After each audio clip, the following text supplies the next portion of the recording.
మరి ఈ సమాజానికి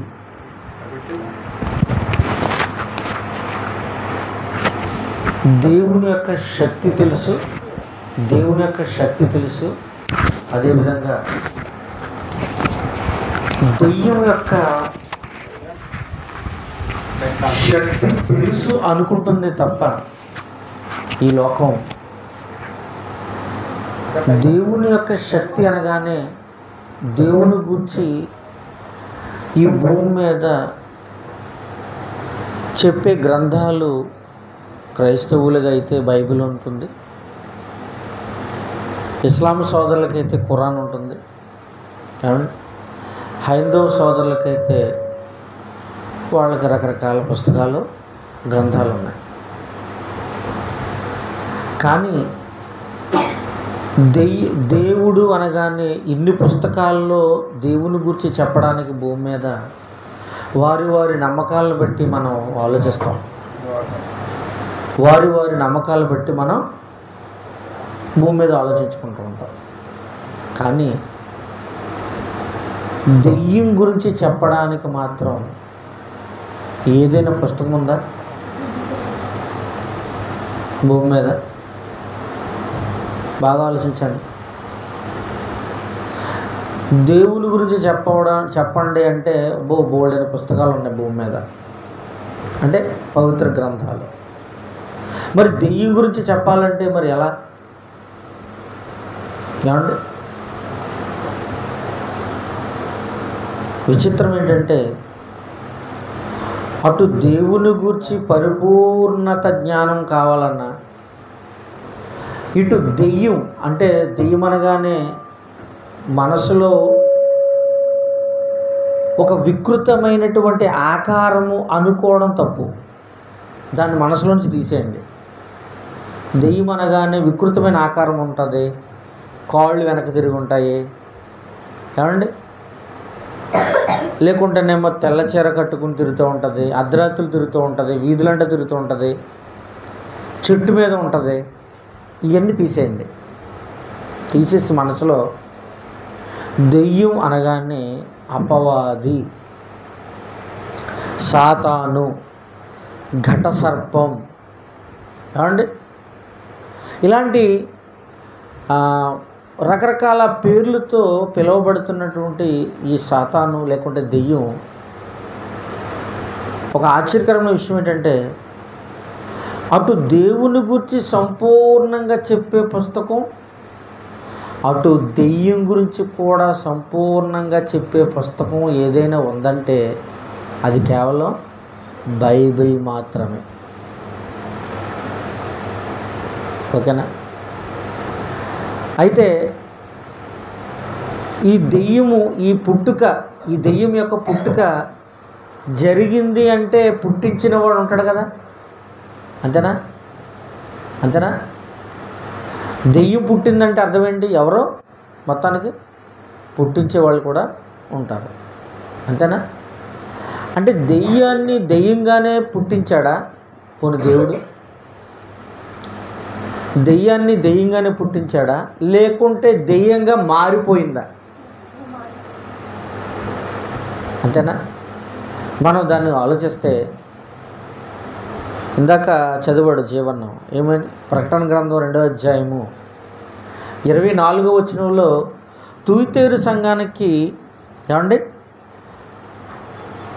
ఆ యోహాను గారు ప్రస్తావిస్తూ ఒక మాటను ప్రయోగించాడు. మరలా ఒకసారి జ్ఞాపకం చేద్దాం, చూడండి. ప్రకటన గ్రంథం 2వ అధ్యాయము 24వ వచనం. ప్రకటన గ్రంథం 2వ అధ్యాయము 24వ వచనం చూడండి ఒకసారి. అయితే తుయతైరాలో కడమవారైన మీతో అనగా ఈ బోధను అంగీకరింపక సాతాను యొక్క గూఢమైన సంగతులను ఎరుగమని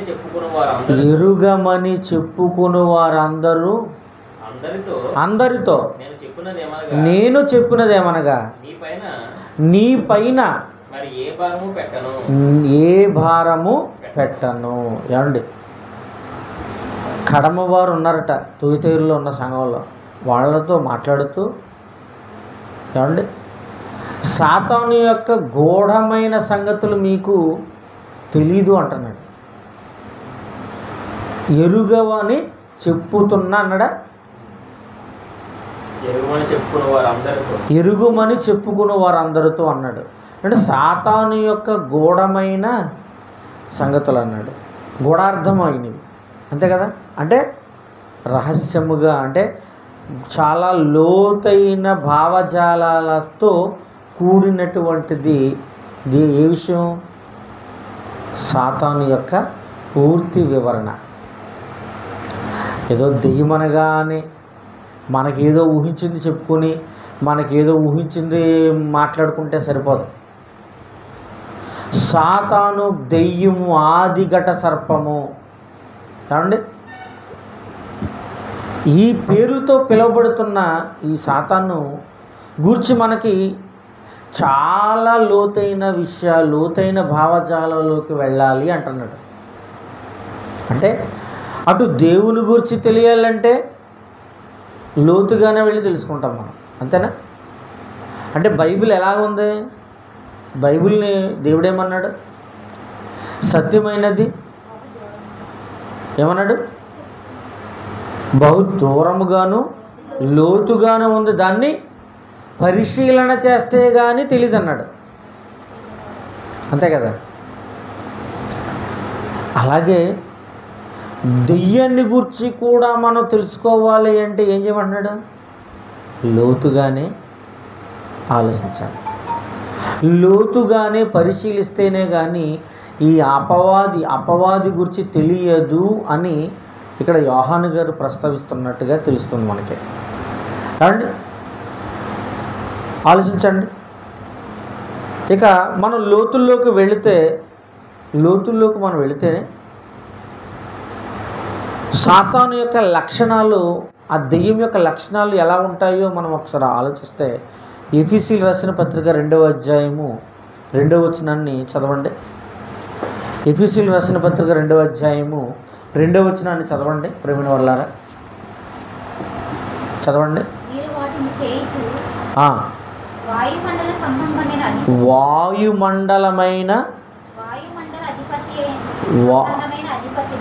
వాయుమండల సంబంధమైన అధిపతి అనగా ఏమండి, అవిధేయులైన వారిని ఇప్పుడు ప్రేరేపించు శక్తికి అని రాయబడి ఉందండి. ఏమండి, అంటే అపవాదికి ఉన్నటువంటి లక్షణం ఏంటంటే వాయుమండల సంబంధమైన అధిపతి. అంటే వాయుమండలం అంటే అర్థం ఏంటండి?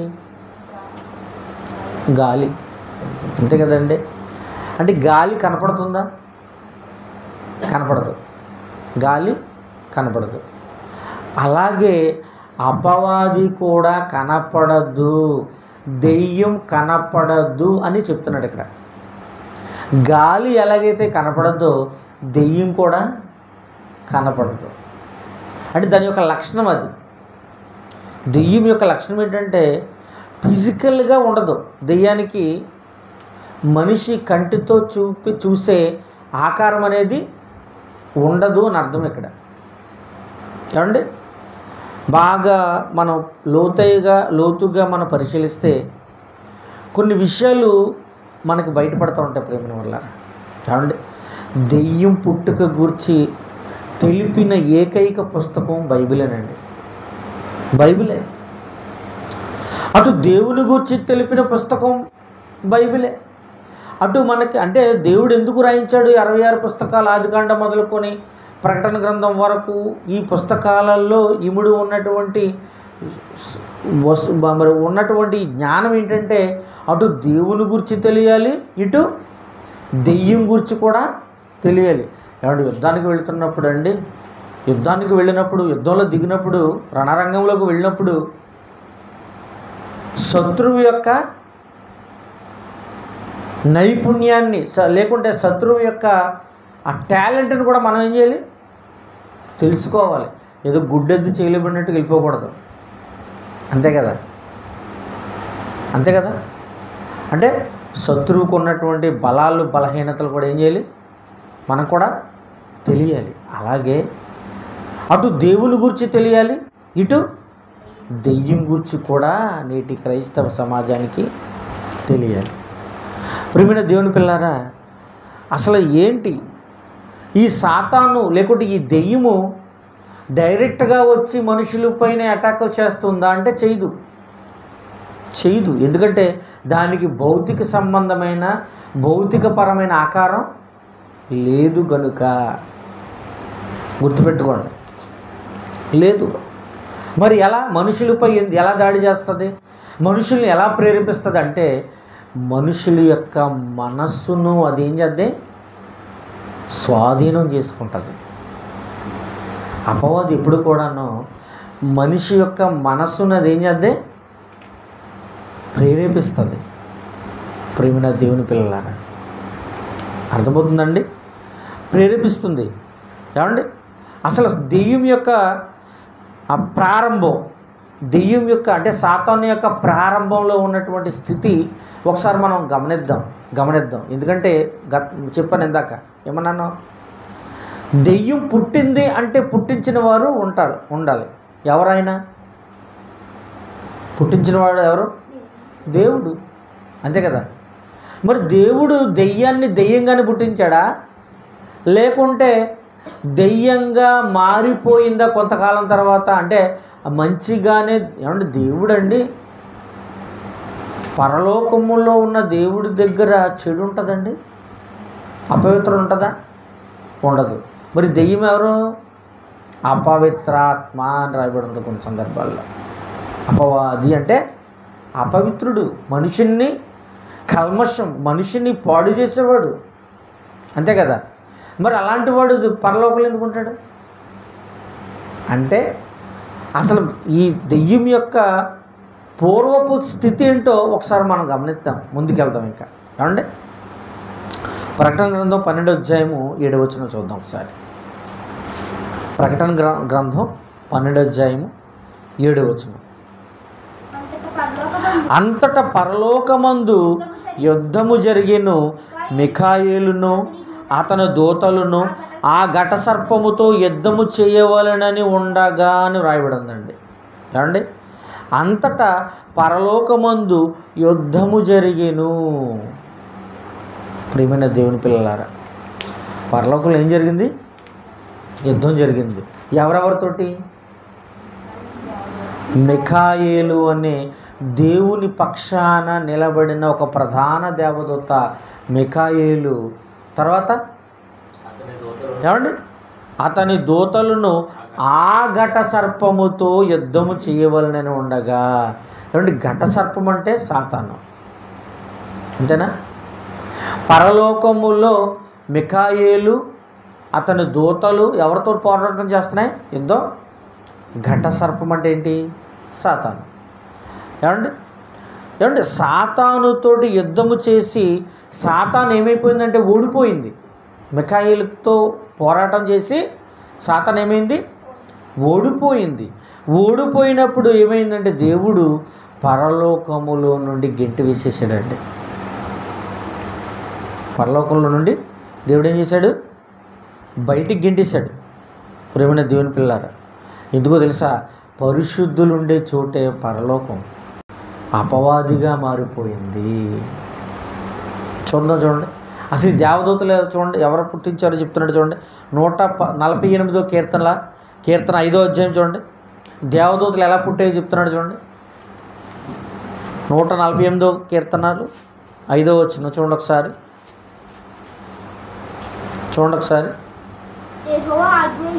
యెహోవా ఆజ్ఞేయగా అవి పుట్టెను. దేవదూతలు పుట్టాయండి. ఏమండి, దేవదూతలు యెహోవా ఆజ్ఞేయగా అవి పుట్టాయి. ప్రియమైన దేవుని పిల్లారా, ఏమండి తన పిల్లలైన మనుషులకు సేవ చేయడానికి ఏమండి సేవకులు కావాలి కదండి. అందుకునే సేవకులుగా దేవదూతలు పుట్టించాడు దేవుడు. మనకు సేవ చేయడానికి దేవదూతలు ఉన్నాయి. మనకు పని ఏమండి? అయితే దేవదూతలు దెయ్యంగా మారిపోయాయండి. ఒక దెయ్యం, దేవదూతలే దెయ్యాలుగా మారిపోయి, ఏమండి, ఆది ఘట సర్పము తన అనుచరులను కూడా అవి ఏర్పరచుకుందే. దెయ్యం, సాతాను.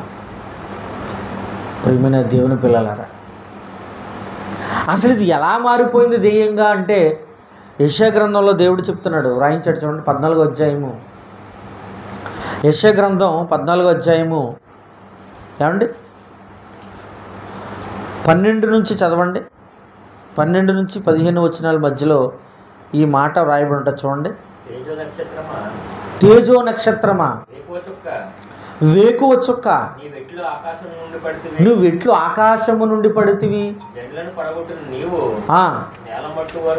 నేలమట్టు వరకు ఎట్లు నరకబడితివి, నేను ఆకాశంలోకి ఎక్కిపోయేదను, దేవుని నక్షత్రములకు పైగా నా సింహాసమును హెచ్చింతును, కూర్చుండుదును, మేఘమండలం మీద ఎక్కుదును, మహోన్నతునితో తనను సమానముగా చేసుకొందును అని మనస్సులో అనుకుందా, పక్క దేవదూత చెప్పిందా?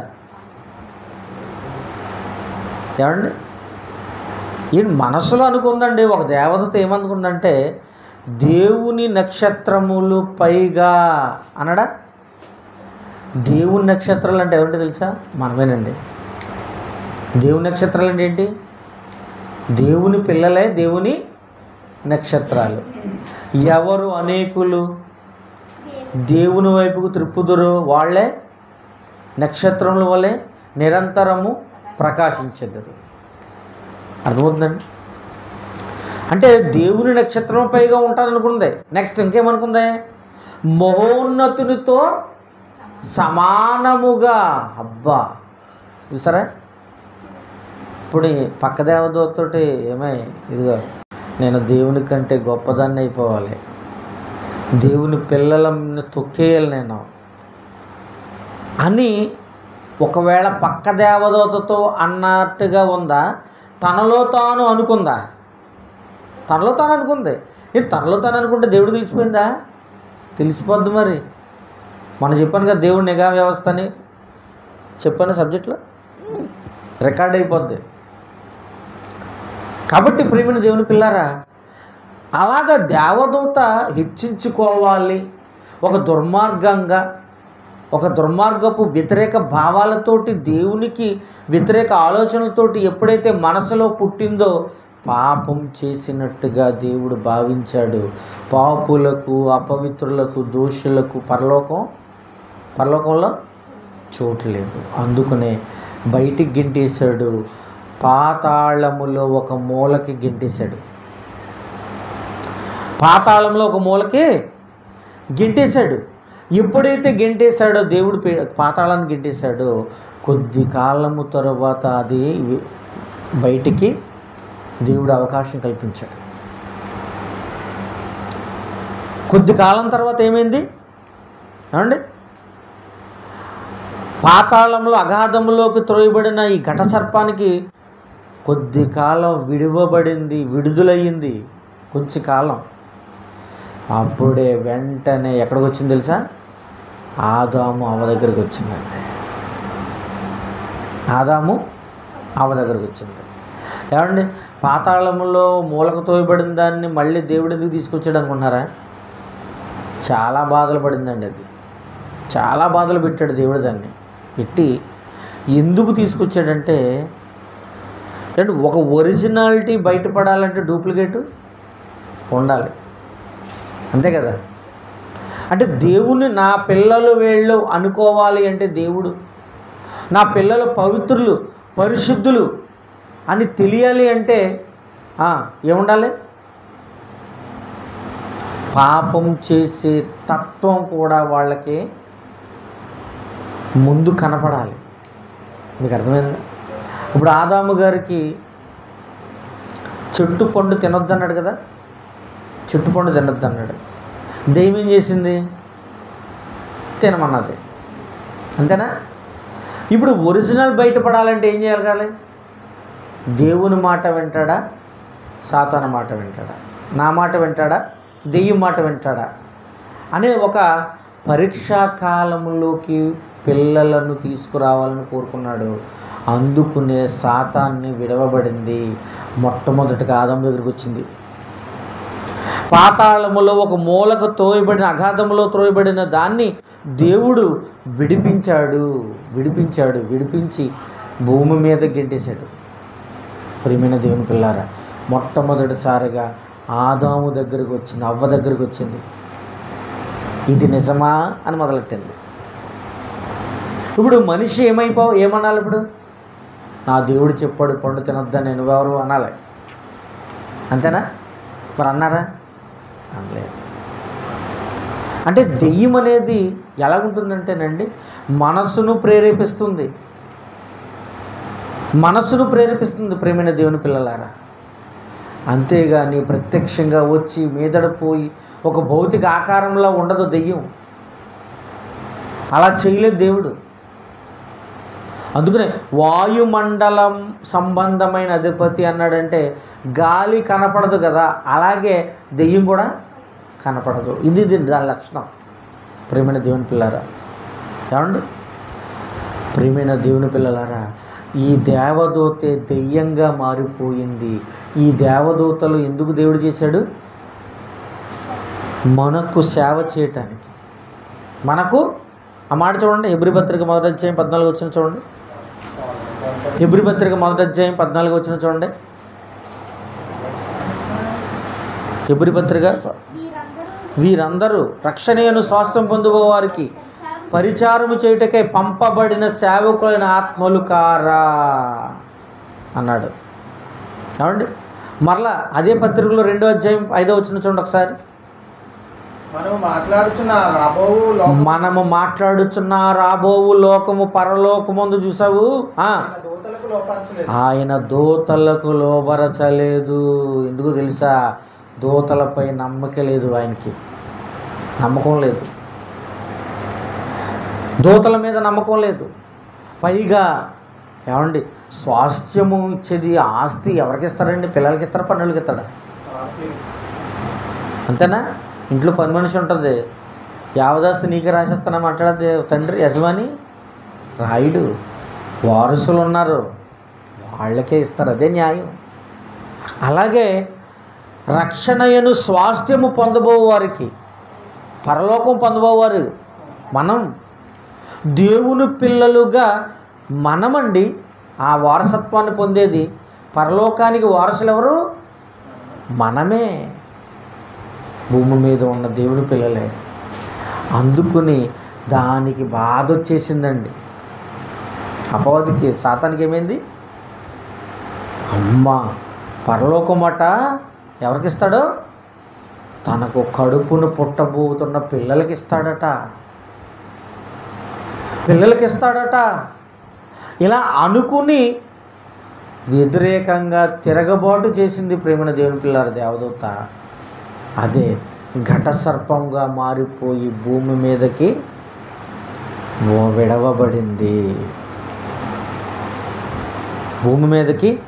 విడవబడింది ప్రేమైన దేవుని పిల్లలారా. ఏమండి? అందుకనే ఓడిపోయిన అపవాదికి పరలోకములో స్థానము లేక, భూమి మీదకి పంపేశాడు ప్రేమైన దేవుని పిల్లారా, పంపేశాడు. ఏమండి? 20వ అధ్యాయము 3 వచనాలు చూడండి ఒకసారి. ప్రకటన గ్రంథం 20వ అధ్యాయము 3 వచనాలు చూడండి ఒకసారి. మరియు పెద్ద సంఖ్యలు చేత పట్టుకుని అగాధం యొక్క తాళపు చెవులు గల ఒక దేవదూత పరలోకము నుండి దిగువచ్చుట చూచితిని.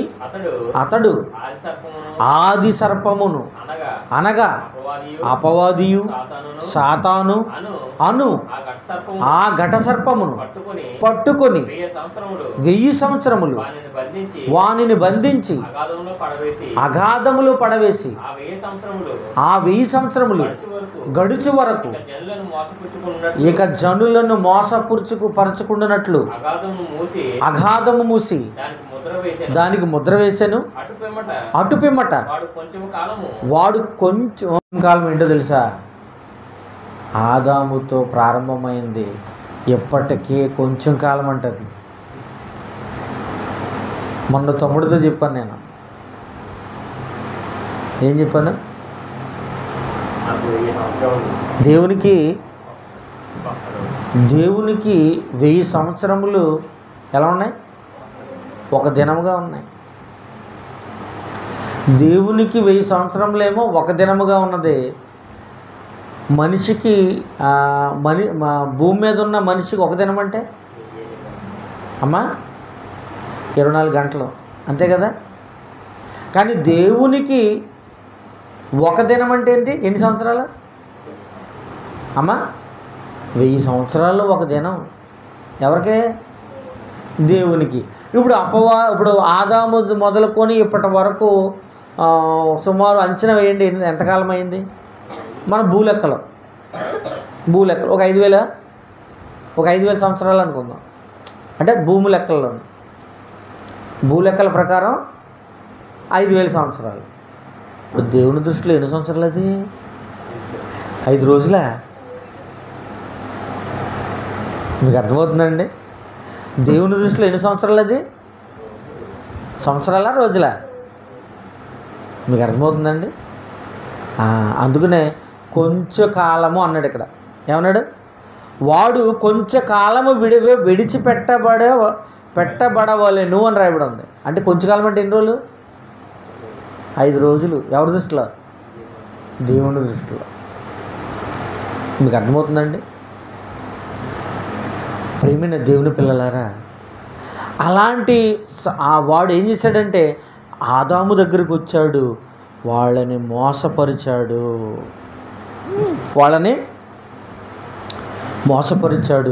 అప్పటి నుండి ఈ లోకములో ఉన్న మనుషులందరినీ కూడా ఏం చేస్తుంది? మోసం చేస్తూనే ఉంది. ఉంది. లోకములోకి పాపాన్ని తెచ్చిపెట్టింది. ఏమంటే మొన్న నిడదవోలులో మాట్లాడాను. ఈ లోకంలో పాపం ఉంది అనడానికి ఉదాహరణ ఏంటి? లోకంలో పాపం ఉంది అనడానికి ఉదాహరణ ఏంటి చెప్పండి? వాడిని వదిలేండి. ఇంకా వాడికి మంచి చెప్పొద్దు, అలా వదిలేండి. బాగుగా ఉంటాడా? పాడైపోతాడా? బాగుపడతాడా? పాడైపోతాడా? కదా. ఎవరు చెప్పినా ఇదే చెప్తారు ఎవరైనా. అంతేనా? ఒక అనాథను వదిలేసేయండి, వాడికి మంచి ఏం చెప్పకుండా వదిలేసేయండి. దురలవాట్లకు అలవాటు పడిపోతాడు, దోపిడీలకు అలవాటు పడిపోతాడు, దొంగతనాలకు అలవాటు పడిపోతాడు, హత్యలకు అలవాటు పడిపోతాడు. అవునా? అంటే మారిపోతాడు. అంటే లోకంలో పాపం ఉందా? ఉంది, ఖచ్చితంగా ఉంది. ప్రేమ దేవుని పిల్ల. లోకం మంచిది కాదు. లోకంలో ఏది మంచిది లేదు. ఏమండి? ఎందుకంటే ఈ ప్రపంచం అపవాది కబంధ హస్తాల్లో ఉంది ప్రేమైన వాళ్ళరా. అందుకునే ప్రతి వారిని మోసం చేస్తూనే ఉంది. ఆదికాండం మొదలుకుని ఆది కాలంలో ఆదాము గారితో అవ్వతో మొదలైన మోసపు మాయలు ఎందరో ప్రవక్తలను, పరిశుద్ధులను కూడా అది ఏం చేసింది? మోసం చేస్తూనే ఉంది. ఆదాము మొదలుకొని దావీదు మోసపోయాడా? మోసం చేసింది దావీదుని, మాయలో పడేసిందా? సంసోను, ఇంకెవరు? సొలొమోను, యోబు.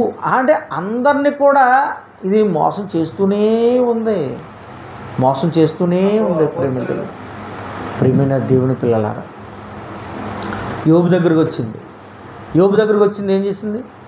దేవుని దగ్గర ఒక అగ్రిమెంట్ కుదుర్చుకుంది. అమ్మ నువ్వు కంచేసావు చుట్టూ, నీ నీ నీ ఎడల భయభక్తులు కలిగి ఉన్నాడంటే ఊరకనే కలిగి ఉన్నావేంటి, నువ్వు చుట్టూ కంచేసావు, నువ్వు అన్నీ సమకూర్చావు, ఒకసారి తీసేయి, అప్పుడు నీ మీద భక్తి ఉందో లేదో చూద్దాం. చూసారా? అంటే అలాగా అపవాది మోసము చేయటానికి, ఈ లోకములో ఉన్న ప్రతి మనిషిని మోసం చేయటానికి చూస్తూనే ఉంది. అందుకనే ఎవరును మృంగుదుమా అని గర్జించు సింహము వలె తిరుగుతూ ఉంది. చూసారా? ఎవరిని మింగేద్దామని. నవ్వడం కూడా కాదు, ఏకంగా టైం లేదు, మరి సమయం లేదు కదా, ఏకంగా మింగేయడమే ప్రేమిని వారలారా. మీకు అర్థమైందండి? ఏదైనా జంతువు అండి, దాని నోటికి అమాంతంగా వెళ్ళిపోయేటంత ఏదైనా జంతువు దొరికిందనుకోండి, దానికి అది పీక్కు తింటాక ఉంటుందా? ఒకేసారి మింగేద్ది. ఎందుకు తెలుసా? పక్క జంతువు వచ్చేయన్నా లేకపోద్దేమోనని. అందుకని ఈ అపవాది కూడా ఏం చేస్తుంది, గర్జించు సింహం వలె ఎవరిని మృంగుదుమా అని వెతుకుచూ తిరుగుతుంది. ప్రేమైన దేవుని పిల్లలారా, వెతుకుతూ తిరుగుతుంది. ఏమండి? అందుకునేనండి ఎప్పుడు కూడా మన పట్ల అండి దేవుని దగ్గర కంప్లైంట్ ఇస్తూనే ఉంటుందండి సాతాను. తెలుసా? దేవుని దగ్గర కంప్లైంట్ ఇస్తూనే ఉంటుంది. పలానాడు చూసావా ఎంత బాగుంది, నీ మీద చాలా బాగున్నాడు అనుకుంటున్నావా, అబ్బాయి నేను చూస్తావా, నా సంగతి చూడండి, నేను వీళ్ళు అతను ఏం చేస్తాను, అప్పుడు మీ ఎడల భయభక్తులు ఉంటాడో లేదు చూద్దాం. ఇలాగా దేవుని దగ్గర ఒక అగ్రిమెంట్ కుదుర్చుకుంది. ఆ ఒప్పందం ప్రకారంగా భూమి మీద మనుషులను ఇబ్బంది పెట్టడానికి చూస్తుంది. అప్పుడు మనం ఏం చేయాలి తెలుసా? దేవుణ్ణి గెలిపించేలా ఉండాలి మన ప్రవర్తన, దేవుణ్ణి గెలిపించేలా ఉండాలి, అపవాదిని గెలిపించేలా ఉండకూడదు. ప్రియమైన దేవుని పిల్లలారా ఆలోచించండి. ఏమండి? హబక్కూకు గ్రంథం 1వ అధ్యాయం 15వ వచనం చూడండి ఒకసారి. హబక్కూకు గ్రంథం 1వ అధ్యాయం 15వ వచనం.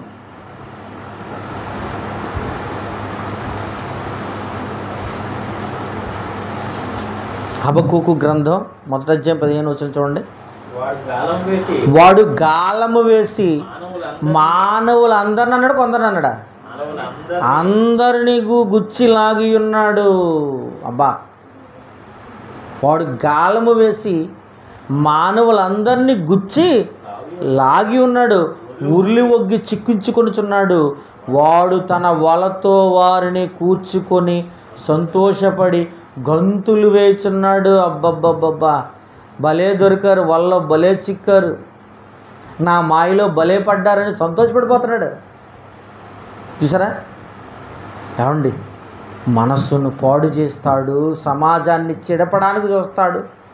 ఏమండి? హత్యలు, మానభంగాలు, దోపిడీలు, బాంబు దాడులు, మత కలహాలు, వర్గాల మధ్య పోరు, మత కలహాలు, ఇవన్నీ ఏంటనుకున్నారు? వాడు పెట్టిన పన్నాగమే ఇదంతా. ఏమండి? వాడు పెట్టిన పన్నాగమేనండి ఇదంతాను. ప్రియమైన దేవుని పిల్లలారా, ఛత్తీస్గఢ్లోనండి ఇద్దరు ప్రేమించుకున్నారు. ఆ కుర్రోడేమో ముస్లిం, అమ్మాయి ఏమో వేరే మతస్థురాలు. వీళ్ళిద్దరూ ప్రేమించుకున్నారు, పెళ్లి చేసుకుందామని చూస్తున్నారు.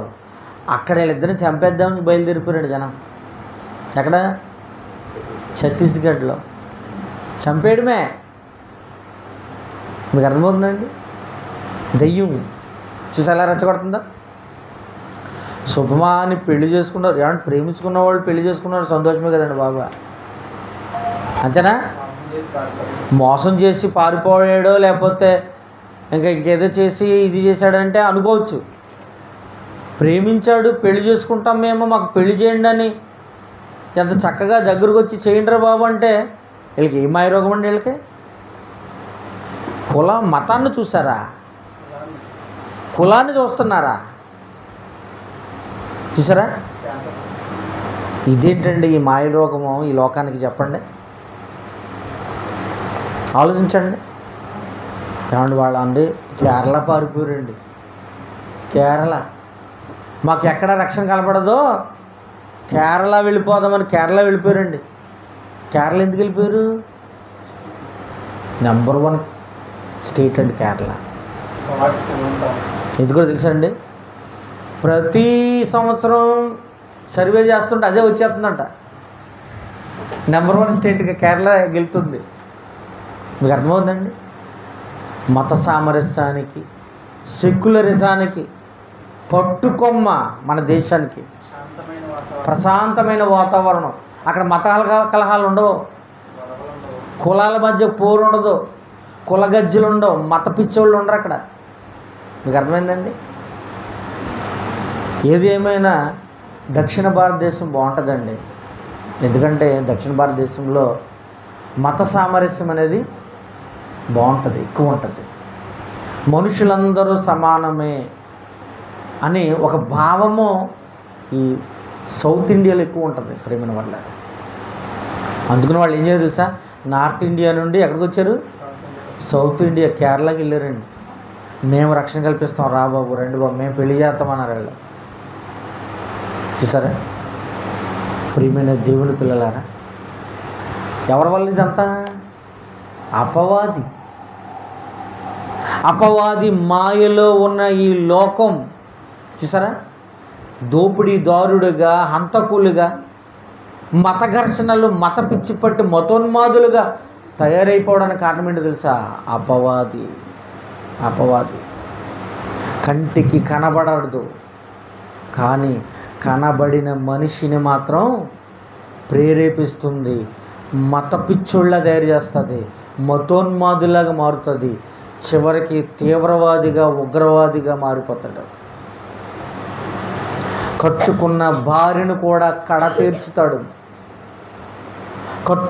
కనిన పిల్లలను కూడా చంపేలా చేస్తాడు.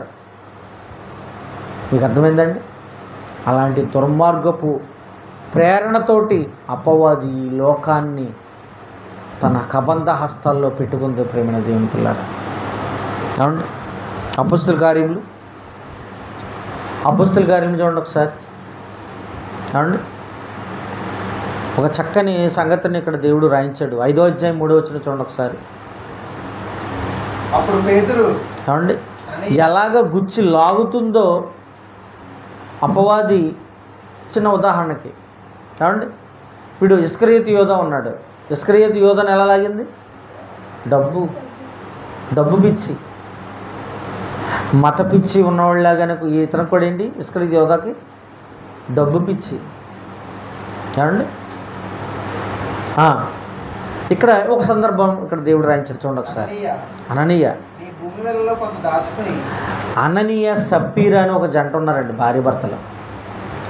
వీళ్ళు పేతురు గారి మాటలు, అపొస్తలుల మాటలకి బాగా ఆకర్షితులై అందరూ కూడా వారి యొక్క స్థిరాస్తులను అమ్మి వాళ్ళు పాదాల యొద్ద పెడుతున్నారు. ఏమండి? వాళ్ళకు ఉన్నటువంటి ఆస్తులను అమ్మేసి ఎక్కడ పెడుతున్నారు? పాదాల దగ్గర పెడుతున్నారు. ఏమండి? పాదాల దగ్గర పెడుతున్నప్పుడు ఏమైందంటే ప్రియమైన దేవుని పిల్లారా, ఎందుకో వీళ్లకు ఒక దురాలోచన పుట్టిందండి. బాగా ఆలోచిద్దాం. ఒక దురాలోచన పుట్టింది వీళ్ళకి. ఏంటి ఆలోచన అంటే వీళ్ళు కూడా ఏం చేశారు? భూమిని అమ్మారండి. పర్వాలేదు, అందరిలాగానే భూమిని అమ్మారు. ఏమండి? అందరిలాగానే భూమిని అమ్మి అందరిలాగా పాదాలు, అపొస్తలుల పాదాల దగ్గర పెడదాము డబ్బుని అనుకున్నారు. అనుకునేటప్పటికీ వీళ్ళకి ఒక దురాలోచన పుట్టింది.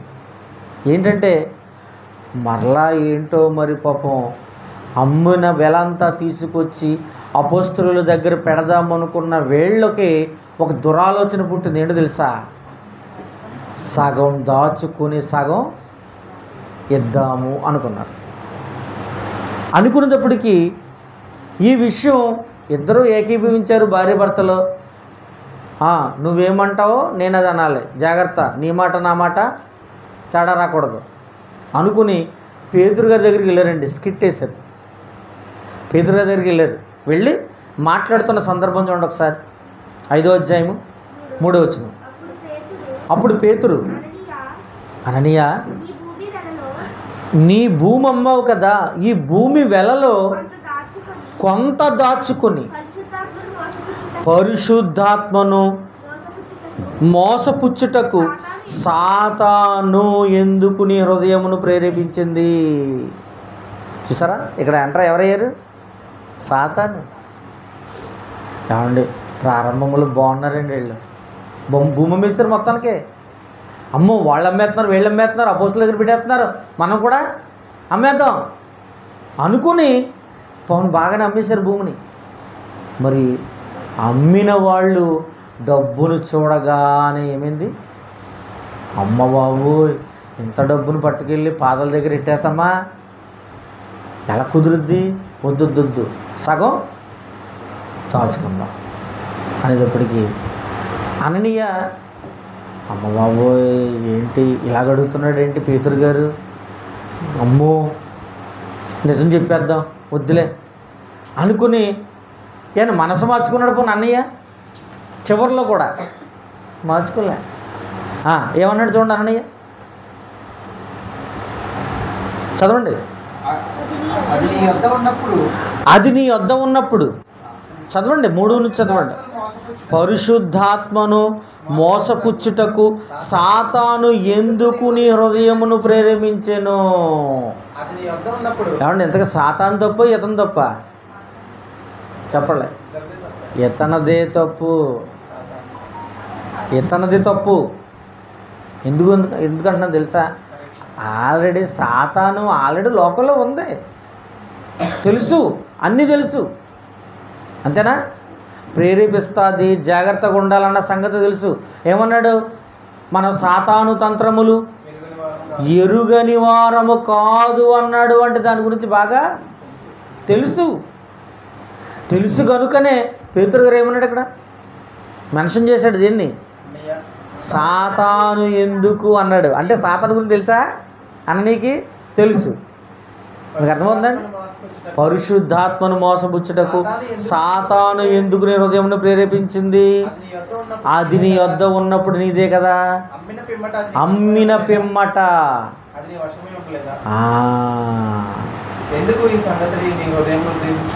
అప్పుడు అండి అలా చెప్పగానే ఏమైంది?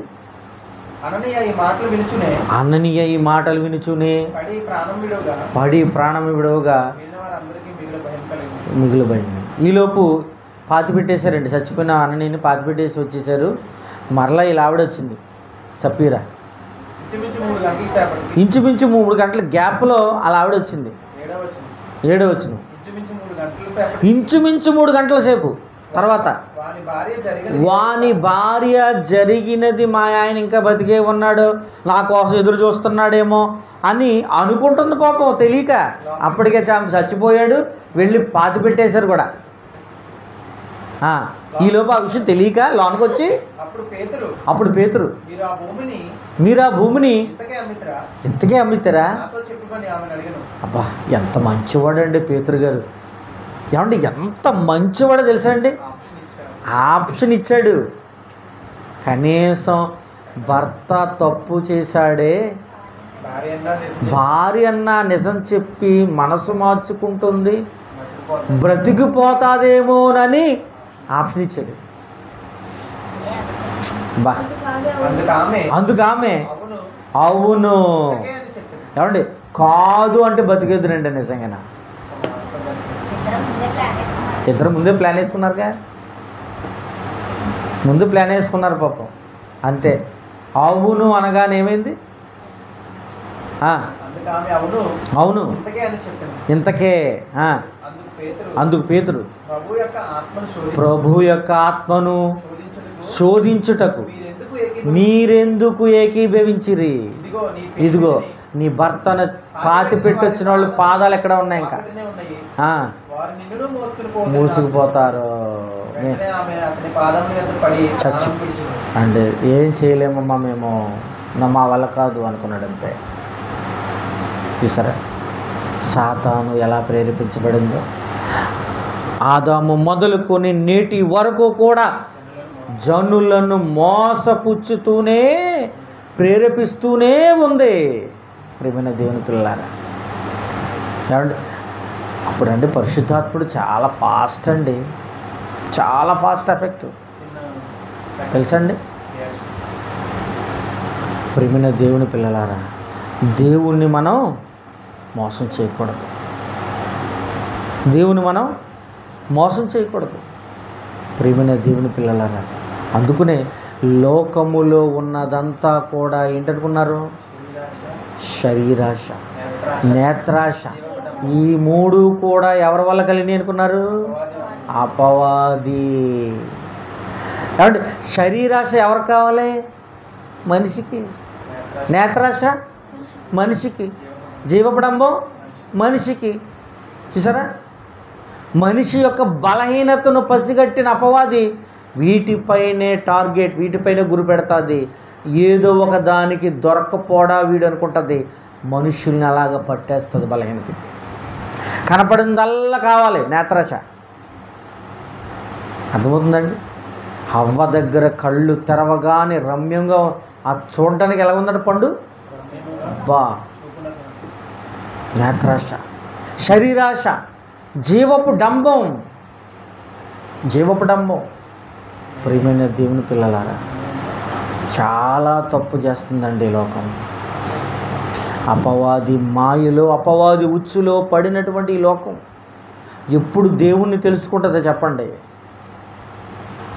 ఏమండి ఆలోచించండి ప్రియమైన వాళ్ళారా. ఏమండి ఇవన్నీ కూడా చదవండి. అక్కడ మళ్ళీ 2వ అధ్యాయం 16 వచనం, మొదటి యోహాను 2వ అధ్యాయం 16 వచనం. లోకములో ఉన్నదంతయు అనగా శరీరాశయు, నేత్రాశయు, జీవపడంబమును తండ్రి వలన పుట్టినవి కావు. తండ్రి వలన. ఏ తండ్రి? పరలోకపు తండ్రి. పరలోకపు తండ్రి వలన పుట్టినవి కాదు. మరి ఏ తండ్రి వల్ల పుట్టినవి? మనకు తండ్రి ఉన్నాడు అమ్మా. మీరు మీ తండ్రి యగు అపవాది సంబంధులు అన్నాడంతే ఒక సందర్భంలో. చూసారా, అంటే ఇవన్నీ ఏ తండ్రి వల్ల పుట్టినవి? పరలోకపు తండ్రి వల్ల పుట్టినవి కావు. తండ్రిని మార్చేసాం. మీరు మీ తండ్రి యగు అపవాది సంబంధులు, ఆ తండ్రి వల్ల పుట్టినవే ఈ జీవపడంబము, శరీరాశ, నేత్రాశ. ఏమండి కుటుంబానికి తండ్రి ఒక్కడే కదా. కుటుంబంలో తండ్రి, భార్య, తల్లి, పిల్లలు. ఇలాగున్నప్పుడు పిల్లలు ఎంత బాగుంటారు కదా. ఏమండి తండ్రి సన్మార్గంలో ఉన్నప్పుడు కుటుంబం అంతా కూడా ఎలా ఉంటుంది? చాలా బాగుంటుంది, సన్మార్గంలో ఉంటుంది. పిల్లలు బుద్ధిగా ఉంటారు, భార్య బుద్ధిగా ఉంటుంది. అమ్మో ఆ కుటుంబాన్ని చూడండి ఎంత బాగున్నారు అంటారు. అసలు తండ్రే అపవాది అనుకోండి, తండ్రే అపవాది సంబంధం అనుకోండి, పిల్లల కుటుంబం ఏముంటుంది? మీకు అర్థమవుతుందండి? అంటే తండ్రినే మార్చేసిన స్థితికి వెళ్ళిపోయింది ఈ లోకం. వెళ్ళిపోయింది. పరలోకపు తండ్రి అని చెప్పక అపవాది మా తండ్రి అని చెప్పుకుంటుంది ఈ లోకం. సిగ్గుచేటడు బాబు. అందుకనే ఏమైపోయింది ఈరోజు కుటుంబ వ్యవస్థలు, సమాజం అంతా కూడా ఏమైపోయింది? పాడైపోయింది. మీరు మీ తండ్రి యగు అపవాది సంబంధులు. ఇటు తండ్రి స్థానంలో ఎవరు వెళ్ళిపోయారు? ఇప్పుడు తండ్రి స్థానంలో ఎవరున్నారు? ఇప్పుడు అపవాదే ఉన్నప్పుడు, తండ్రే అపవాదిగా ఉన్నప్పుడు కుటుంబం ఎలా ఉంటుంది చూడండి. మీకు అర్థమవుతుందండి? చూడండి, ఇందుకో మాట చూద్దామా? యాకోబు పత్రిక చూడండి, 4వ అధ్యాయం చూడండి ఒకసారి. యాకోబు పత్రిక 4వ అధ్యాయం 4వ వచనం చూడండి ఒకసారి.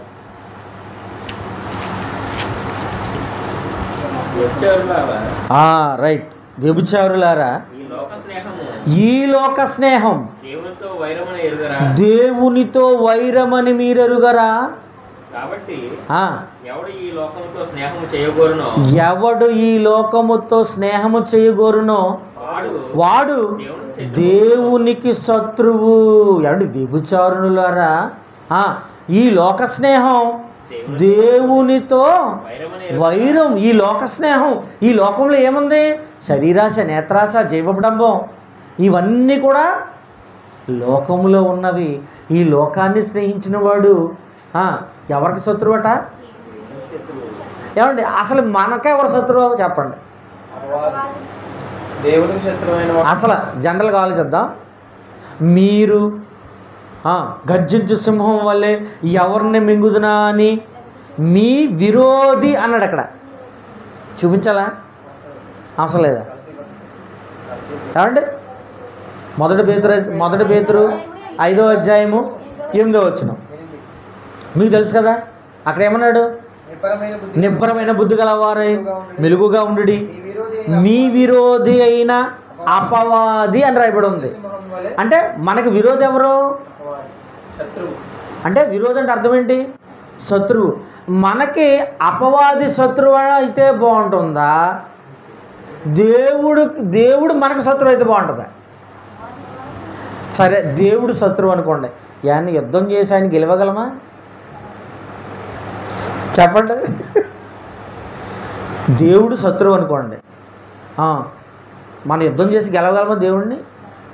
ఏమండి, అపవాది శత్రువు అనుకోండి, ఖచ్చితంగా గెలవచ్చు. ఎలాగా? చిన్న హింట్ చెప్పండి. చిన్న హింట్ చెప్పండి. ఆల్రెడీ పరలోకంలో ఓడిపోయిందండి. అది అంతటా పరలోకమందు యుద్ధము జరిగేను. అక్కడ ఏమైంది? అది మిఖాయేలుతో యుద్ధము చేసి ఓడిపోయి భూమి మీదకి వచ్చింది. అంటే ఒకసారి ఓడిపోయిన దాన్ని ఓడించడం పెద్ద విషయం కాదు. నీకు అర్థమవుతుందండి? కానీ దేవునికి శత్రువైపోవడమే చాలా ప్రమాదం. దేవునికి శత్రువైపోతుంది ఈ లోకం. వ్యభిచారులారా, ఈ లోక స్నేహము దేవునితో వైరమని మీరెరుగరా? చదవండి.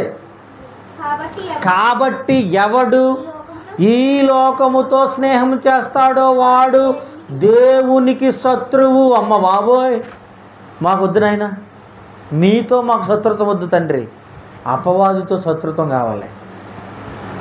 వాడిని ఎలాగైనా మేము ఓడిస్తాం, పాదాల కింద చెతకు తొక్కుతాం, ఏదో ఒక రోజు జయిస్తాం వాడిని.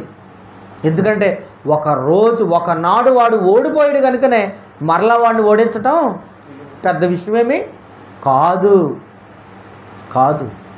కానీ దేవునికి శత్రువు ఉండటం కావాలా, అపవాదికి శత్రువు ఉండటం కావాలా ఈ లోకానికి చెప్పండి? అపవాదికి శత్రువుగా ఉండాలి మనం. దేవునికి మిత్రులుగా ఉండాలి, స్నేహంగా ఉండాలి. అంటే దేవుణ్ణి గెలిపించేవారుగా ఉండాలి. చివరికి మనం ఎవరిని గెలిపించేవారు ఉండాలి? దేవుణ్ణి గెలిపించేవారుగా ఉండాలి. ప్రియమైన దేవుని పిల్లలారా, అర్థమైందండి? చివరిగా చూడండి, ఒక మాట చూపించి ముగించేస్తాను. ఏమండి, అపవాది ఏ రూపంలోనైనా ఎలాగైనా మనిషిని పడేయడానికి ప్రయత్నం చేద్దండి. మీకు ఉదాహరణ చెప్తానమాట. భూమిని అమ్మారు, అక్కడ పడేసిన వాళ్ళని అన్నీ చెప్పారని పేతురు గారి దగ్గరికి వచ్చిందండి. పేతురు గారి దగ్గరికి వస్తే, నేను ప్రధానుల చేత మరి వాళ్ళందరి చేత నేను హింసపడి చనిపోతాను, నేను వెళ్ళిపోతాను, నా టైం అయిపోయిందని చెప్పేసి యేసుక్రీస్తు వారు శిష్యులను ఉద్దేశించి మాట్లాడుతూ ఉంటారు. ఆ సందర్భం చూడండి ఒకసారి. మత్తయి సువార్త 16వ అధ్యాయం 22 వచ్చిన చూడండి ఒకసారి. కొన్ని రోజులు నేను యెరూషలేము వెళ్ళి, ఏమండి, పెద్దలకి నేను అప్పగించబడతాను, హింసపడతాను, అందరూ నన్ను చదవండి ఒకసారి. అప్పటి నుండి తాను యెరూషలేములో వెళ్ళి పెద్దల చేతను ప్రధాన యాజకుల చేతను అనేక హింసలు పడి చంపబడి మూడవ దినమున లేచుట అగత్యమని యేసుక్రీస్తు వారు తన శిష్యులతో చెప్తూ తెలియజేయ మొదలుపెట్టగా, ఇంకా మాట్లాడుతుండగానే మధ్యలోనే ఉన్నాడు, నేను వెళ్ళిపోతాను ఒకరోజు యెరూషలేము వెళ్ళి పెద్దల చేత హింసపడి మరలా నేను మరణించి తిరిగి మూడవ దినాన అనగానే పేతురు గారు ఆగిపోయి, ఆగండి ప్రభు ఆగండి ఆయన చేయి పట్టేసుకుని పేతురు గారు ఏమన్నాడు చూడండి, ప్రభువా అది నీకు దూరమవునుగాక, అది ఎన్నటికీ కలుగుదని ఆయనను గద్దించి, ఏంటి మాట్లాడుతుండగానే గద్దించేసాడంటండి. ఎవరో అసలు దేవుని సంకల్పం ఏంటి? యేసుక్రీస్తు మరణించాలి, ఆయన రక్తం చిందింపబడాలి, ఈ లోక కళ్యాణం జరగాలి, పుణ్యకార్యం జరగాలి, యేసు మరణించాలి భూమి మీద. ఇది దేవుని కాన్సెప్ట్, అంతేనా? అది జరగొద్దంటున్నాడు ఎవరో, పేతురు గారిలో దూరేసింది అపవాది. అది చూడండి ఒకసారి, ఎంత అద్భుతంగా చూడండి ఒకసారి. ఆయన పేతురు వైపు తిరిగాడు కానీ పేతురుతో మాట్లాడతలేదు. చూడండి ఒకసారి, అదిగో పేతురు వైపు తిరిగి సాతాన్ అంటున్నాడు ఏంటండి, చూసారా? పేతురు వైపు తిరిగి పేతురుతో మాట్లాడాలి కదా, కానీ ఎవరితో మాట్లాడుతున్నాడు ఆయన? పేతురును ప్రేరేపించినటువంటి సాతానుతో మాట్లాడుతున్నాడు, చూసారా? ఎందుకంటే అపవాది తంత్రములు ఎరుగని వాడేమీ కాదు. ఇటాన్ని బాప్తిసం తీసుకోగానే వచ్చేసింది, లోకరాజ్యాలని చూపించేసింది. అవునా? పడిపోయాడేంటి చూసారా? లోకరాజ్యాలన్నీ చూపించేసింది, నా కాళ్ళకు మొక్కే, ఇవన్నీ నీకే అందంతే. ముక్కడా? అస్సలు దాని తంత్రాలు తెలుసుకున్నవాడు, ఎరిగినవాడు కనుకనే పేతురు వైపు చూశాడు, సాతానా నా వెనుకకు పో. ఎందుకంటే ఈ ప్రపంచానికి పాప విముక్తి కలగాలి అంటే నా రక్తం చిందింపబడాలి. ఏం మాట్లాడుతున్నావు సాతాను? నేను మరణించాలి, మూడో దినాన లేవాలి, పాప ప్రక్షాళన జరగాలి ఈ ప్రపంచానికి. నేను అది జరగకూడదంటావేంటి? అది ఎన్నటికీ జరగకూడదంటావేంటి? చూసారా అపవాది ఎలా మాయలో పడేసిందో? ఎవరు? పేతురు గారిని. ప్రియమైన దేవుని పిల్లలారా, అది ఎలాగైనా తిప్పుద్దండి కత్తి. చాలా జాగ్రత్తగా ఉండాలి. ఇంటిలో భార్య అయినా, తండ్రి అయినా, తల్లి అయినా, పిల్లలైనా, సమాజంలో స్నేహితులైనా, ఎవరి ద్వారానైనా అది ప్రేరణ కలుగుతుంది. దేవుని పనిని ఆటంకపరచడమే దాని ముఖ్య ఉద్దేశం. ప్రియమైన వాళ్ళ, మీకు విచిత్రం చెప్పంటారంటే చివరిగా అసలు ఎవరితో పని తెలిసేదానికి? దేవుని పిల్లలతోనే పని అండి. బయట వాళ్ళు మింగేసింది ఆల్రెడీ. మింగేసిన వాళ్ళతో పని ఏముంటుంది? ఆల్రెడీ తన ఖాతాలో చేరిపోయారు, అపవాది ఖాతాలోకి వెళ్ళిపోయినాయి. వెళ్ళని వాళ్ళు ఎవరున్నారు? దేవుని పిల్లలు ఉన్నారు. ఇప్పుడు ఎక్కడ పని బాగా జరుగుద్దో అక్కడ వేస్తుందండి గేలం. ఎవరిని పట్టుకుందామా, ఎక్కడ పాడు చేద్దామా అని. అది మనం పసిగట్టుకోవాలి. మీకు అర్థమైందండి? అప్పుడే దైవ కార్యక్రమాలు భూమి మీద దిగ్విజయంగా జరుగుతాయి, లేకపోతే జరగవు. చాలా గలిబిలి చేద్దండి, బాగా గలిబిలి చేసేస్తాయి. ఎవరిని పట్టుకుంటుందో తెలీదు, కానీ ఆ పట్టుకున్న వాడిని మనం పసిగట్టాలి. వాడికి దేవుని మాటలు చెప్పి నాయన ఇదిరా అదరా అని చెప్పి బుజ్జగించాలి. లేకపోతే వాడు అపవాది మాయలో ఉన్నాడన్న సంగతి తెలుసుకుని జాగ్రత్త పడాలి. ప్రేమైన దేవుని పిల్లలారా, నిజమండి. చివరగా 2 కొరింథీ చూడండి ఒకసారి. 2 కొరింథీ చూడండి ఒకసారి. 11వ అధ్యాయము 13 వచనం చూడండి. 13 నుంచి 15. 2 కొరింథీ 11వ అధ్యాయము 13 నుంచి 15 చదవండి ఒకసారి. చివరగా ప్రార్థన చేస్తాను. ఇంకా యాలయనగా అట్టివారు క్రీస్తు యొక్క అపోస్తులుల వేషము. ఏమండి చూసారా, ఇక్కడ ఇలాగేసాడు. పేతురు దగ్గరేమో అలాగొచ్చాడు, అననీయ సప్పిరి దగ్గర అలాగెళ్ళాడు. ఇక్కడ చూడండి, అపోస్తులుల బోధలో కూడా వచ్చాడు, అపోస్తులుల సేవలోకి వచ్చాడు. ఎలాగొచ్చాడు? క్రీస్తు యొక్క అపోస్తులుల వేషము. అపోస్తులు కాదు వాళ్ళు, కానీ మనకు ఎలా కనపడతారు? అపోస్తుల్లో కనపడతారన్నమాట. అపోస్తులుల వేషము ధరించుకునే వారే ఉండి దొంగ అపోస్తులు అన్నాడంటే, ఇప్పుడు అపోస్తుల ముందు ఏం తగిలించుకోవాలి? దొంగ అపోస్తులను తగిలించుకోవాలి. మోసగాండ్రగు పనివారునై ఉన్నారు. చూసారండి, బోధనా విధానంలో కూడా అపవాదం ఏం చేసింది? ప్రవేశం చేసింది. కాబట్టి అపోస్తులుల బోధ ఏది, దొంగ అపోస్తులుల బోధ ఏదో మనం పసిగట్టుకోవాలి. ప్రేమైన వాళ్ళారా, ఆలోచించండి. అందుకని దెయ్యం పుట్టుక అనగానే దెయ్యం కాదు. ప్రారంభంలో బాగా ఆలోచించండి, పరిశీలించండి. ఎప్పుడు కూడా దేవుడు అండి చెడును కలిగించడు, చెడును పుట్టించడు. దేవుడి దగ్గర చెడుకు స్థానం ఉందా? అపవిత్రతకు స్థానం ఉందా? లేదు. ఈ లోకంలో ఎక్కడ కూడా అపవిత్రం ఉండదు. తెలుసా మీకు? ఈ లోకంలో పండు చూసామనుకోండి, కాయ చూసామనుకోండి, ఎలా ఉంటుందండి? బత్తాయి కాయ చూసారు ఎప్పుడన్నా? చూస్తారు కదా, ఎంత బాగుంటుందండి. ఆ దానిలో పవిత్రత కనపడుతుంది. యాపిల్ చూడండి, చూడడానికి బాగోలేదు చీ అని అనుకుంటామా? లేదు, మన చేతిలోకి వచ్చా కుళ్ళిపోద్ది అది. కానీ చెట్టుకు మాత్రం ఎలా ఉంటుంది తెలుసా? ఎంత పవిత్రంగా కనపడుద్దండి, ఎంత పవిత్రంగా కనపడుతుంది తెలుసా అండి. నిజమండి, ఈ ప్రకృతిలో అపవిత్రత లేదు ప్రేమని వాళ్ళారు. మనం బండి మీద రైమంటే వెళ్ళిపోతూ ఉంటామండి. జర్నీ చేస్తామా? జర్నీ చేసినప్పుడు పొలాల వైపు, ఒక హైవేలోనూ పొలాల వైపు వెళ్తున్నప్పుడు ఎంత చల్లని గాలి, ఎంత ఆహ్లాదకరమైన వాతావరణం కనపడుతుంటుంది మనకి కదా. ఎప్పుడైతే ఊరు ఎంటర్ అయ్యిందో మనకేం కనపడుతుంది?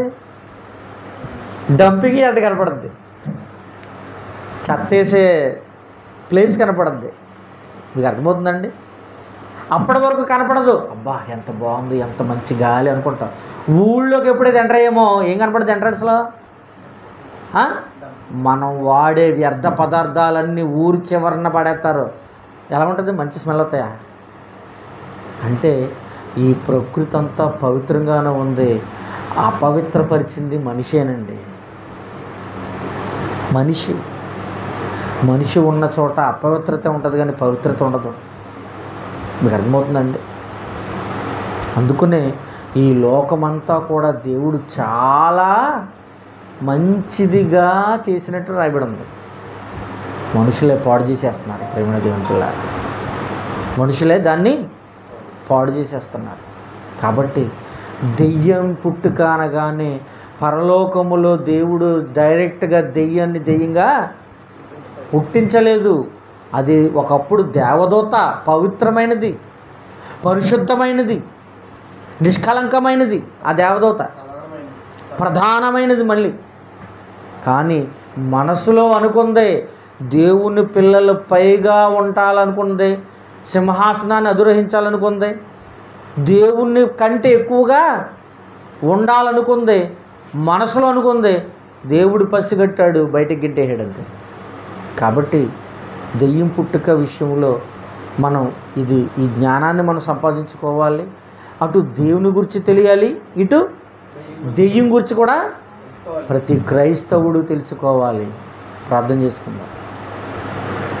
మహాగణుడవు పరిశుద్ధుడని మా కన్న తండ్రి, గొప్ప దేవుడా, దెయ్యం పుట్టుకనే నాయన ఈ గొప్ప అంశాన్ని బైబిల్ ఓపెన్ యూనివర్సెస్ వారు నాయన నిర్దేశించిన ఈ పాఠం చాలా గొప్పది నాయన. భూమి మీద మీ గురించి తెలుసుకున్నట్లు నాయన మనుషులు మరి వేగిరి పడుతున్నారే కానీ అపవాదిని గూర్చి కూడా తెలుసుకోవాలని మీరు సెలవిచ్చారు నాయన. అటు మిమ్ములను ఇటు అపవాదిని తెలిసే గొప్ప గ్రంథమే నాయన పవిత్ర గ్రంథం బైబిల్ నాయన. ఎలా మసులుకోవాలో, ఎలా మెసులుకోవాలో, మీ ఎడల భయభక్తులుగా ఎలా ఉండాలో, అపవాది తంత్రాలను మేము ఎలా తెలుసుకుని మెసులుకోవాలో అన్నీ కూడా నాయన పవిత్ర గ్రంథములో మా బ్రతుకు పుస్తకంలో నాయన రాయించారు తండ్రి. మీకు వందనాలు, స్తోత్రాలు నాయన. తండ్రి, మేము చేస్తున్న పరిచర్యను దీవించి ఆశీర్వదించండి నాయన.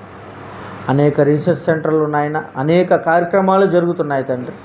మీ పిల్లలను నాయన నిరంతరము దేవుని పనిలో నాయన నిలుపుటకు, పెంచుటకు తండ్రి అహిన్నసులు కష్టపడుతున్నాం తండ్రి. మాకు తోడుగా ఉండి నడిపించమని, చేరువచ్చిన ప్రతి బిడ్డను దీవించి ఆశీర్వదించమని వేడుకుంటూ నాయన తండ్రి, జేబీఆర్సీ మార్కున్నపాడు నాయన కోఆర్డినేటర్గా వ్యవహరిస్తున్నటువంటి తమ్ముడు హరీష్, వారి భార్య కుమారుని జ్ఞాపకం చేసుకోండి తండ్రి. దూర ప్రాంతం నుంచి వచ్చిన ఆయన రాజమండ్రి ప్రాంతాల నుంచి వచ్చినటువంటి తమ్ముడు శేఖర్, అదో మహా సహోదరుడు నాయన, అన్నయ్యని, మరొక అన్నయ్యని నాయన జ్ఞాపకం చేసుకోండి ఆయన.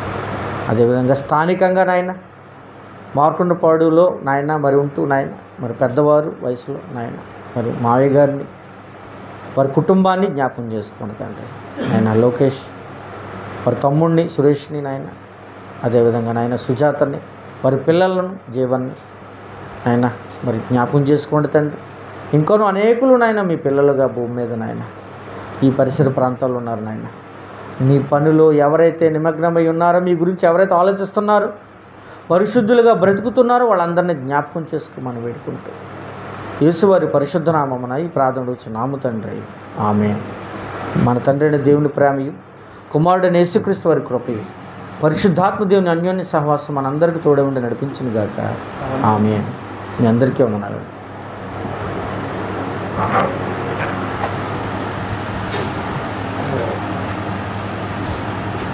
మంచిది.